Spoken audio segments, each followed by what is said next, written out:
काँग्रेस प्रदेशाध्यक्ष हर्षवर्धन सपकाळ बोलतायत, थेट जाऊयात.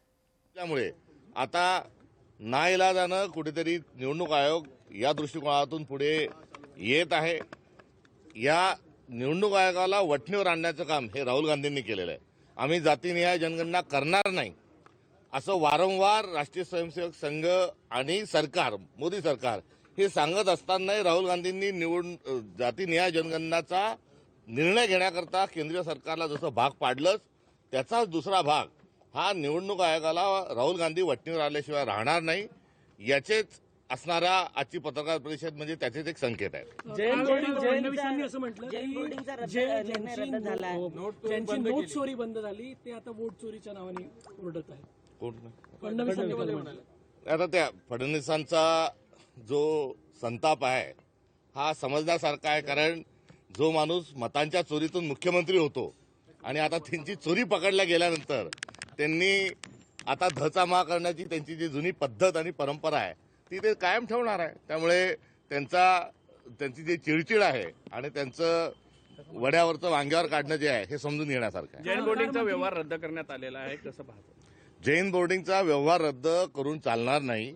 जैन बोर्डिंगचा संपूर्ण ती 3.5 एकर जमीन ही जैन धर्माची जमीन गिळंकृत करणारा जो आका होता तो दुसरा तिसरा कोणी नसून मुरलीधर मोहोळ जे आहेत हे त्याच्या मागचे सगळा कट कारस्थानाचा भाग होता.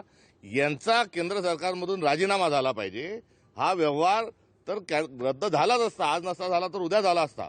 कारण एकंदरीत त्यातल्या अनियमितता आणि त्यातलं जे काळंबेरं आहे हे बाहेर आल्यानंतर तो व्यवहार शेवटापर्यंत जाऊ शकत नव्हता. आता मोहळांना वाचवण्याकरता कुठेतरी हा जो असणारी जी खरेदी आणि सगळा जो करार आहे हा रद्द करण्याचा खटाटोप त्यांचा चालला आहे. मात्र यातले दोषी कोण होते? एवढी मोठी अनियमितता कशी झाली? मुख्यमंत्र्यांच्या नातेवाईक असणाऱ्या धर्मदाय आयुक्तांनी नियम डावलून परवानगी कशी दिली? या मूलभूत प्रश्नांचे उत्तरं ही मिळाली पाहिजे. उत्तरच नव्हे तर या सर्वांवर कारवाई झाली पाहिजे. नुसता तो व्यवहार रद्द करून चालणार नाही.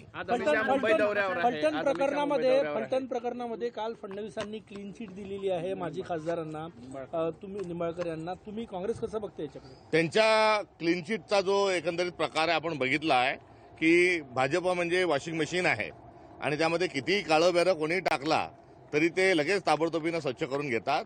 अशाच प्रकारे त्यांनी आरोप अजित पवार यांच्यावरही केले होते, छगन भुजबळांवरही केले होते, अनेक लोकांवर जे आरोप केले होते आणि सत्तेत सोबत घेतल्यानंतर या सर्वांना क्लीन चिट दिली होती. देवेंद्र फडणवीसची क्लीन चिट ही एका अर्थाने त्या गटामध्ये ते सहभागी असल्याचा देखील कुठेतरी पुरावा आहे. बच्चू कडू यांच्या आंदोलनाला काँग्रेसचा पाठिंबा आहे का? उद्या नागपुरात पोहोचताय ते. बच्चू कडूजी यापूर्वी देखील उपोषणाला बसले होते आणि ते उपोषणाला बसल्यानंतर शेतकऱ्यांच्या सगळ्या प्रश्नांच्या अनुषंगानं, त्यांच्या सर्व मुद्द्यांच्या अनुषंगानं सरकारनं ते ताबडतोबीनं सोडवले पाहिजे अशा प्रकारची आमची मागच्या वेळेसही जाहीर भूमिका ही होती. यावेळेसही बच्चू कडूंनी आंदोलनाच्या संदर्भामध्ये प्रदेश काँग्रेस अध्यक्ष या नात्यानं मलाही पत्र पाठवून त्या संदर्भामध्ये पाठिंबा मागितलेला आहे आणि या सर्व प्रश्नांच्या अनुषंगानं काँग्रेस देखील आंदोलनात्मक आणि एक फार मोठी मोहीम काँग्रेसने सुरू केलेली आहे. त्यामुळे या सर्व ज्या मागण्या आहेत त्या मागण्या रास्त आहेत. या संदर्भामध्ये आमचा देखील पाठिंबा आहे आणि आम्ही देखील लढत आहोत. अजूनही शेतकऱ्यांना पैसे मिळाले नाही. 1100 कोटी रुपये जे आहे ते अजूनही बँकेत पडलेले आहे. प्रशासकीय फार. लोकशाही मराठी ऐका, पहा, जागरूक रहा.